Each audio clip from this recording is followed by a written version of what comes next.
What's up, legends? Travis here, and we have the Fit Dad Club podcast. I'm here with Jason Barrett every week to help you become the best version of you for yourself, for your family, and all those around you, guys. Jace, how you doing today, buddy?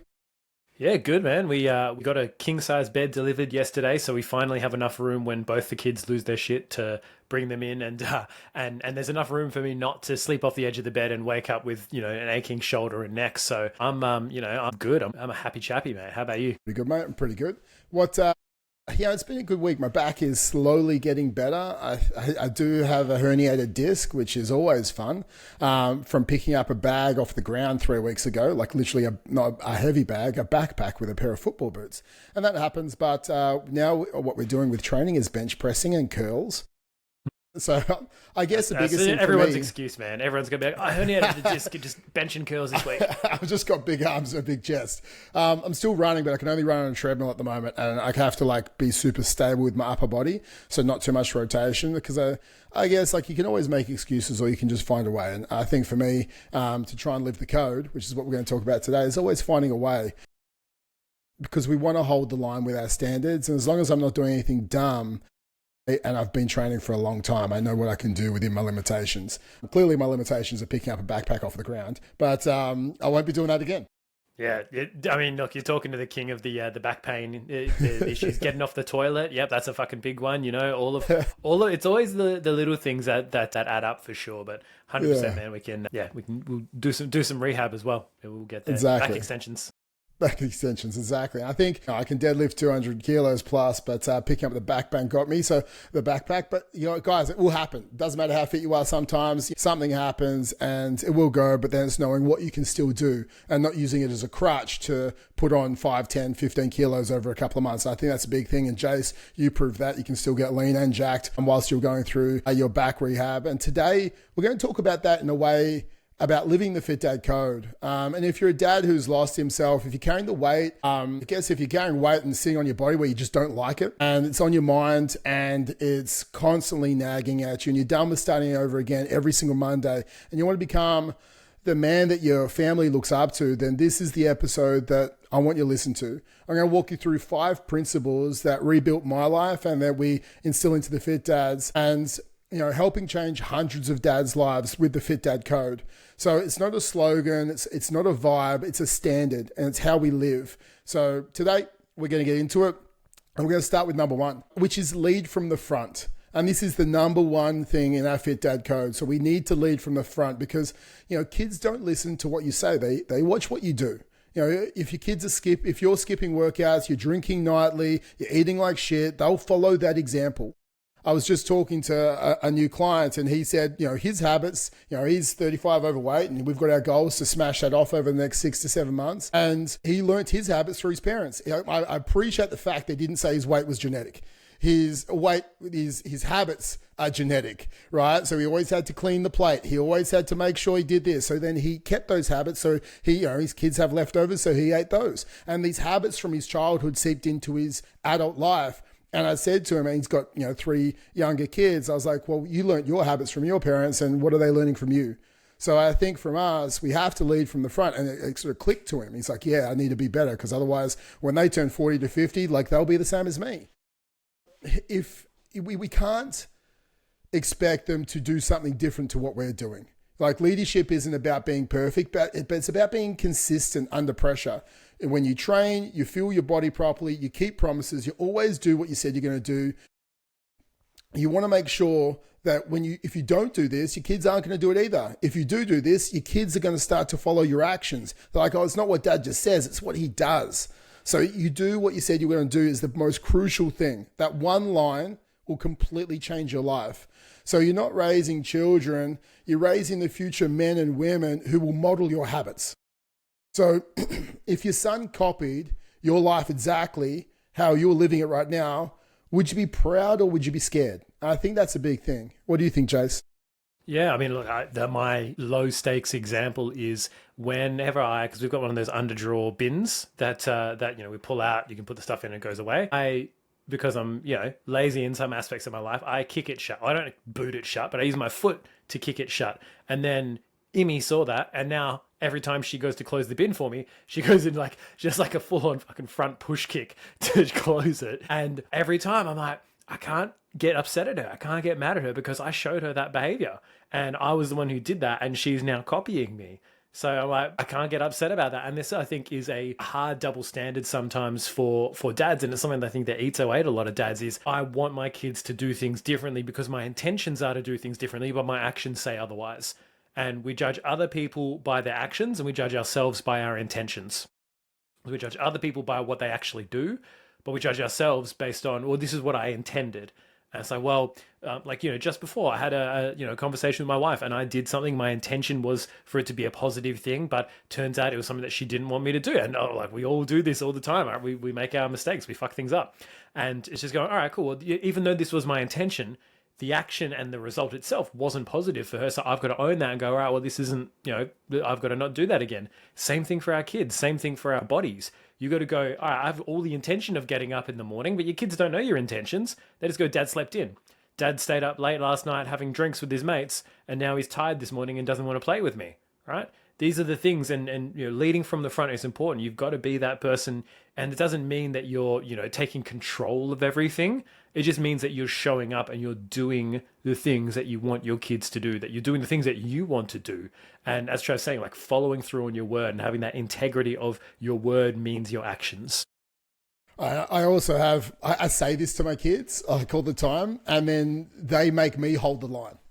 It's actually quite annoying at times. But Dad, you said we were going to do this on this date. I was like, mate, do you have like a calendar where you write this down? I find it quite actually scary. I was like, I know I said it, we'll do it, don't worry. So it doesn't matter if I'm tired, it doesn't matter if anything. I think the biggest thing is you're keeping your promises. And also you make sure you don't talk shit. I think that's a big thing that we need to do as well. So the next point in the Fit Dad Code, and again, this is a massive one that we need to all get better at, myself included, which is why I try and follow the standard and the code as much as I can. Discipline is greater than feelings. That is the code. Like discipline is greater than feelings. Like motivation is a liar. It bails when things get hard. Have you ever it's just like motivation, left the chat, right? So when things get hard, it's gone. But then you have to rely on discipline. Winners don't wait for you to feel like it. Winners just get it done. They act on their identity, not based on their emotion. I'm sure that when people have these big goals, if you're going for the Olympics and you've got to race in 3.5 years, right? Oh, I don't really feel like it today. No, but the identity is I'm an Olympic athlete. So they go up and they show up and they train, right? It's the same as like when you have a strong identity, if there's a vegetarian or a vegan going out there, I really feel like a steak. Well, their identity is a vegan, so they're not going to have it. Doesn't matter what they feel. So you have to have this identity that you lean on, not the emotion. And the emotions will sort of shift over time the more you actually assume this identity. And, we look at it and people go, oh, but I don't want to be so structured. I want freedom. I want to be able to eat what I want to eat. I want to be able to enjoy my meals. I think maybe that's because you have nutrition wrong, right? If you have discipline 80% of the time, you have the freedom to eat what you want, the other 20%.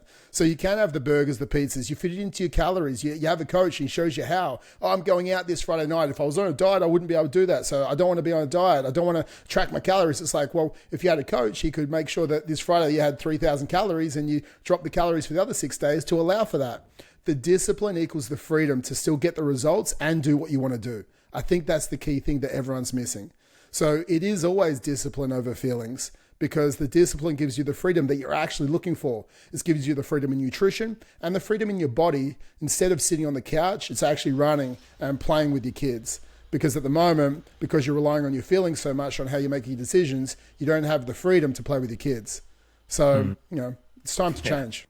100%. And people struggle with the idea of discipline, I think, because it gets such a focus on, you got to be David Goggins and get up at 3 a.m. And this is what, this is what discipline is. But fundamentally, right, it's just consistency. And again, discipline is another way of just following through on the things that you said you were going to do when you said you were going to do them. It's another way of doing that. But the equation here is that we want to take out is relying on your feelings and relying on, it's got to feel like the right time. It's got to feel, and then we get this all the time. I just don't know if it's the right time to, to get stuck in because things are going to be busy, things are going to be this and that. But fuck, you're a dad. Life, I say this every time. Life is always going to be busy. There's never not going to be some random bullshit happening. Your kids are going to get sick and they're going to bring it home, and everyone's going to get gastro. Or at daycare with Imi, there was like a hand, foot, and mouth outbreak. So we were just like paranoid, checking all of her like hands and feet, making sure that she wasn't going to get that, because I'm not a fan of that. But you show your kids how to follow through on your promises, even when it's not the best time,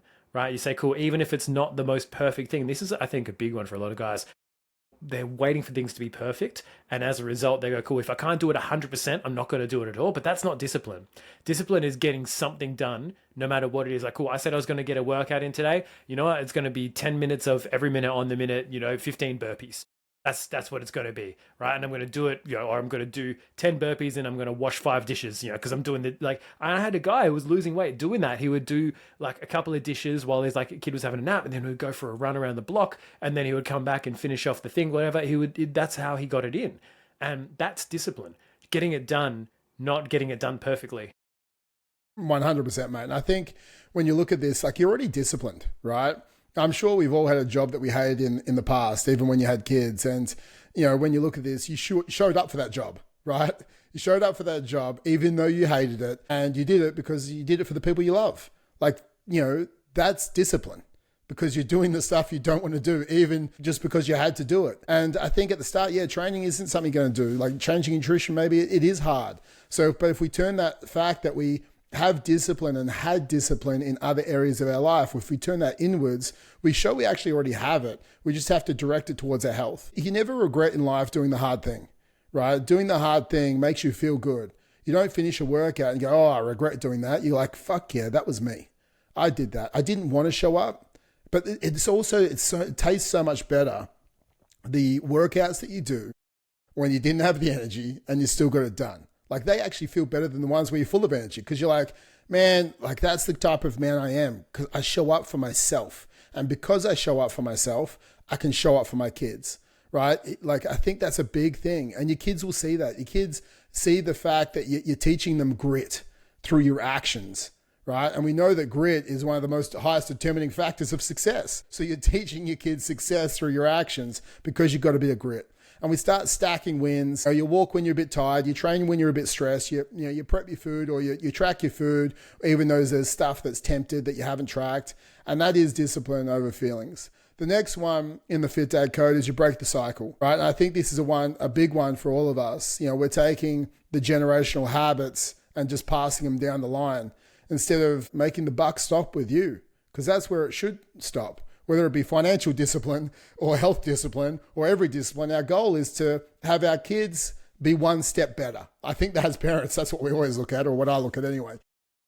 I might have a different, view of the world, but I always go, well, if they can be better than me, and then they can keep passing it on, it's 23 generations, we might have a really cool kid.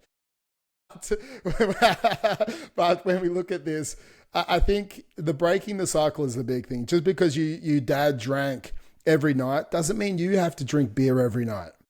Just because you were never taught how to eat doesn't mean you have to stay lost. Just because you always had to finish what was on your plate because money was tight back then doesn't mean your kids have to finish their plate. And whether you think right now that they have to, you're teaching them actually quite poor habits and relationships with food. If your kid is full, they're full. You can say, hey, I'm going to keep this aside. And if you ask for a fucking banana later on, or if you ask for another bloody yogurt, I feel like I've got shares in Chobani, then you can finish your dinner, right? You can finish your dinner. So you can do that if they start to go, I'm hungry again after dinner. But you don't make them sit there and just keep eating and eating and eating full gluttony, because you're not teaching good habits for them. I think it's time for us to break the cycle of the fat dad. Your kids deserve a version of you that heals what was broken, not repeats the same cycle. It's just a record, every generation repeating itself over and over. You want to have an identity that draws a line in the sand and says, you know what, this isn't what it has to be. I'm a fit dad, and the generational change starts with willpower. I think that's the biggest thing. And willpower starts with ownership. We can't have willpower without ownership. As you just said just before, Jay, it's ownership is the key to change. If we can't own the fact that, we've done this to ourselves, then we can't change it.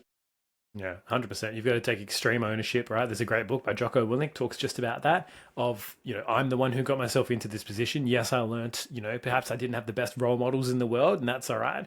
But like the fundamental truth here is everyone's doing the best they can with the resources that they've got. So you don't need to think, oh, fuck, I've just been lazy, I've been this, I've been that, and just beating yourself up. You just got to go, no, I was under resourceful. I didn't have the resources, but that's where we come in. That's where this code comes in. It's a simple practice and a set of standards for you to follow. Go, cool, am I following this standard? Am I living up to this? No, cool, I've got this resource now. Now it's my responsibility to fundamentally to live up to it.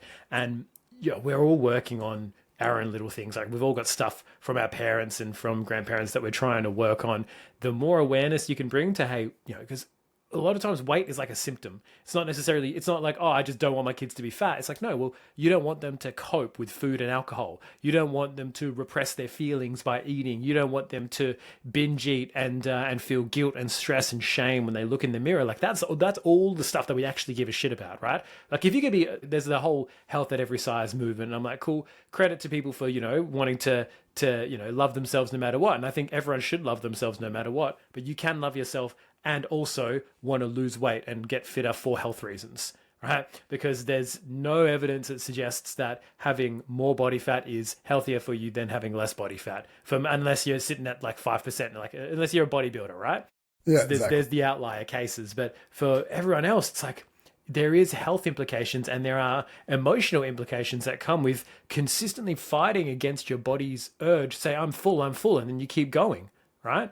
It's like that's not a healthy way of dealing with stress. It's not a healthy way of dealing with life. You've got to check yourself and own yourself. Go, cool, I have been using food a bit. I don't want my kids to follow that same path. It's not just about the body fat, but it's about all the emotional stuff that leads into you gaining the weight. Because most well-adjusted people with no issues with their food, that don't cope with their stress by doing that, most of them aren't overweight, right? But in this day and age, there's just not that many people like that out there. Agree. And I think if you can think about it, guys, like this is like your redemption arc, right? You're not too far gone. You're just getting started. And I was talking to a guy just before, man, it's like you're 50, you're not fucking 80, right? If you're 50 years old, you got like a good 30. You got a long way to go. You got a long way, mate. If you dedicate the next 12 months to getting to the best shape of your life, the next 30 years are going to be completely different. Because when you're 130, 40, 50 kilos, when you're 70, it's a lot harder. Like you fall a lot harder. You've got to be working at least another 15 years when you're 50 years old. Like you think about that, that's like a third of your working life. You're 2/3 of the way through just your working period, right? Or you might want not be. Retirement to be as good as it can be. Yeah, exactly. Yeah. But it's like you want your retirement to be as good as it can be too. But if your health gets that bad, maybe you can't work the extra 15 years. Maybe you can't make the money. Maybe you can't, do the things you want to do. So I think you want to try and look at the success factors around health and longevity and money. Like they all link in together. We want to make more money. We want to be healthier. We want to work longer. We want to try and, be more ambitious. And that all comes with confidence, and confidence comes with the way you see yourself. So I think, guys, it is time to break the cycle for yourself and for your kids. Number 4 is holding the standard. Now, standard is greater than goals. I think that's the biggest thing you have to understand. You have to have some daily standards, because standards means the standards are in the moment right now. Goals are off in the future, right? Like I want to lose 30 kilos, and all of a sudden you do the diet for 1 week and you're like, oh, I've got, 26 weeks left. Oh, it doesn't matter this week. Put it off. Parkinson's law, right? We put something off until the last minute and then we generally don't get it done anyway. So, but if we have daily standards, there is literally 24 hours to get that done. It brings down the daily iterations to 24 hours instead of 30 weeks, right, for your goal. So, you either did or you didn't. Did you hold the line? Did you do your standards? No one's coming to save you. So you raise your own bar. You raise your own standards. Like you don't need a new diet. You need a high expectation of yourself. I think that's the biggest thing. You just need to set some higher expectations to what you're currently doing. Now, that could be I drink 6 beers a day and now I only drink 3. That's a higher expectation, right? For you. Like that is my line in the sand. I drink 3 beers a day. If that's what it is for you, then go for that. I'm not going to eat chocolate bars 6 days of the week. And when I do it, I'll eat 2 on a Sunday, right? I don't know, whatever whatever the expectation is, you need to make some. I'll walk a minimum of 7,000 steps a day, for the next 90 days. And that's one of the standards that you hold, right? It's higher than what you do. Now there's an expectation. You've raised it, you set the standard. All we're looking is look at what you're currently doing, raise the expectations, set the standard, hold the line. Like that is clearly as simple as it gets, guys. Like it can't get any clearer. But if we go back and you say this standard and you're holding the standard, there is the discipline over feelings, okay, to make sure that gets done. You got to lead from the front to make sure that gets done. The Fit Dad Code is interwoven with every single one of them. Because I want to ask yourself, it's like, what's the minimum standard for me as a father, as a man, as an example? What is the minimum standard? And are you even holding that? And if you don't have a standard, that's your answer. Like no standard is the standard. So maybe it's time to create some standards. Like it's important. Like I'm sure there's a standard in your relationship. It's like, I won't cheat on my wife, right? Maybe that's a standard you hold. That's literally a standard. Yeah. But it could be a standard at your work. I show up at 9 a.m. Like I actually show up to get paid, right? There's all these standards, but we don't call them standards, right? Because we just like they're rules you live by. But the standards are rules. Like what are the standards for your health? If you have none, like you have none. You can start to implement small standards. It doesn't have to be this big sweeping change too. It's like, all right, well, if I'm currently eating takeaway 7 nights a week, right? What is a better version of that takeaway? I'm going to start getting a Coke Zero and no chips, right? If I'm going, because like, tomorrow night, Lauren and I were going out for a, we're going to have there's like a couples massage that my sister got me, which was awesome. So we're going to go do that in the evening. And I'm like, we're probably just going to have to grab something to eat on the way home, because by the time we get home, it's going to be bedtime. And it's just like an hour and a half of, putting the kids down, cleaning, all that kind of stuff, all of those things and standards that we've set for our household. It's like every night we vacuum the floors, every night we do the dishes and put them away. We don't leave anything for the next morning. That's a standard that we set, and we do that every single night, and it's become a ritual. We do the same thing for our food. I'm like, cool, no matter where we're going to go, I know I'm not going to get a side and I'm not going to get a sugary drink. So if we go through Macca's, I'm probably going to get like a grilled chicken burger, right? And maybe a little, if I've got the calories left, maybe a little cheeseburger too, because, everyone loves a good Macca's cheeseburger, right? It's the other shit that kind of goes wrong. So that is going to be a minimum standard. That might be your standard you have to start to enforce if you're getting takeaway pretty frequently. It's the sides that will more often than not fuck you up.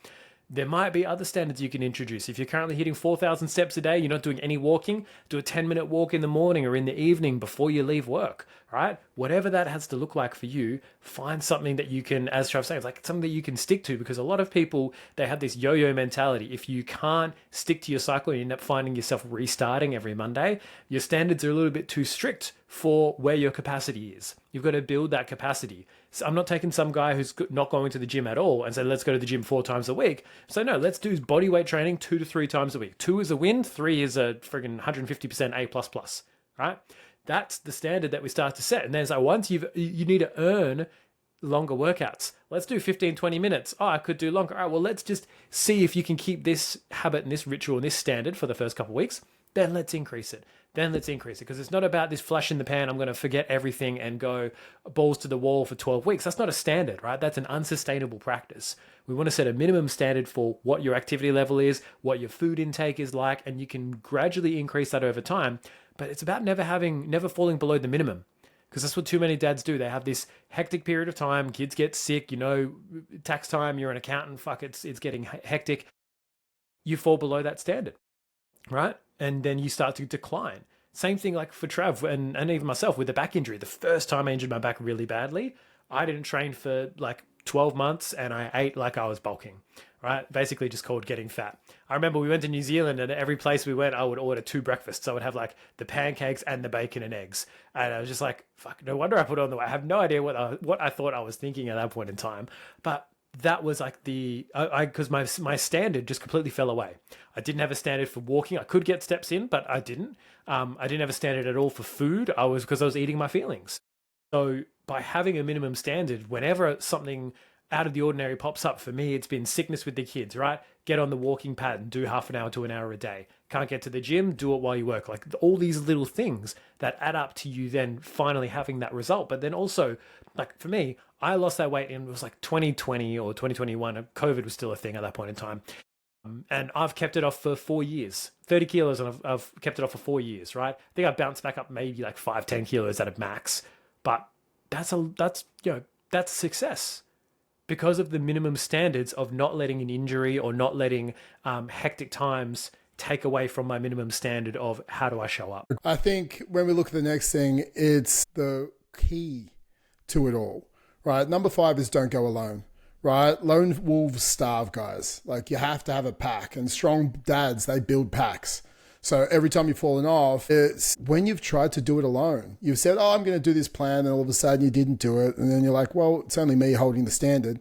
So who's going to know? Like, well, you know, and that's the person you keep letting yourself down.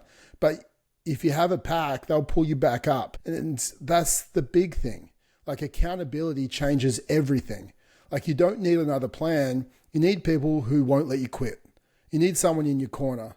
You know, when men suffer in silence with like numbing themselves with food and drink and porn and avoidance, like that's all coping mechanisms, right?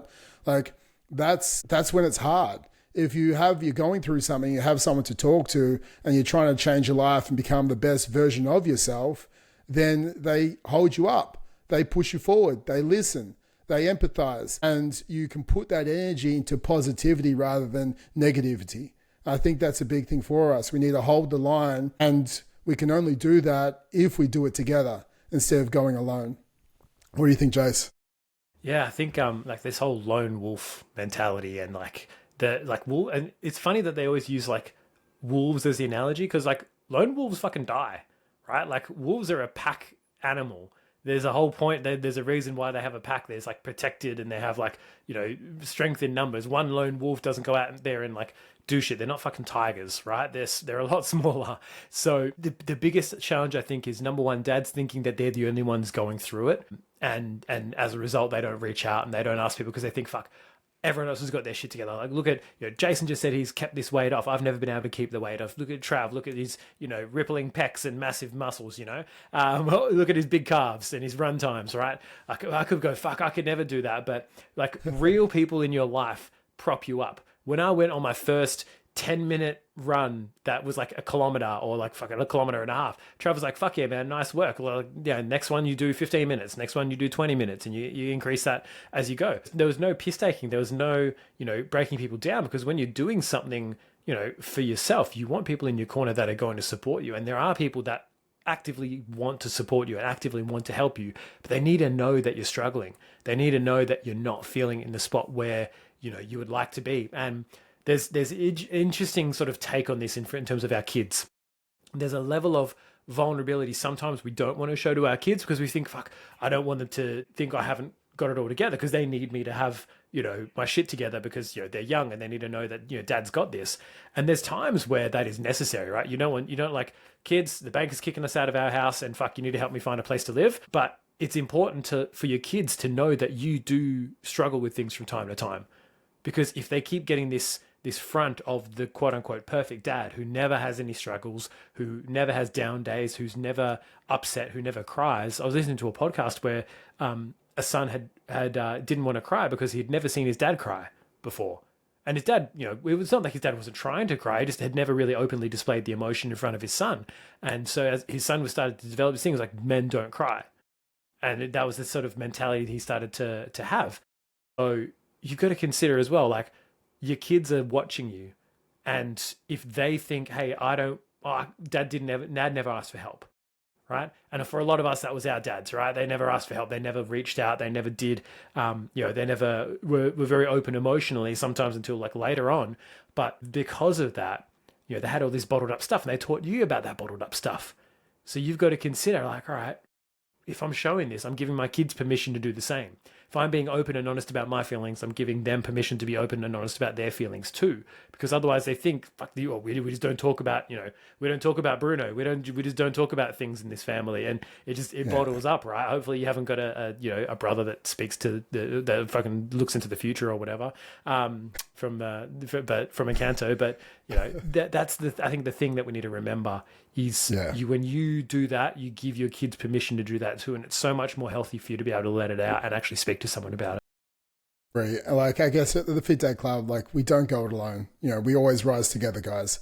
So here's the truth. You know, you can keep dabbling. You can keep trying different plans. You can keep breaking promises to yourself.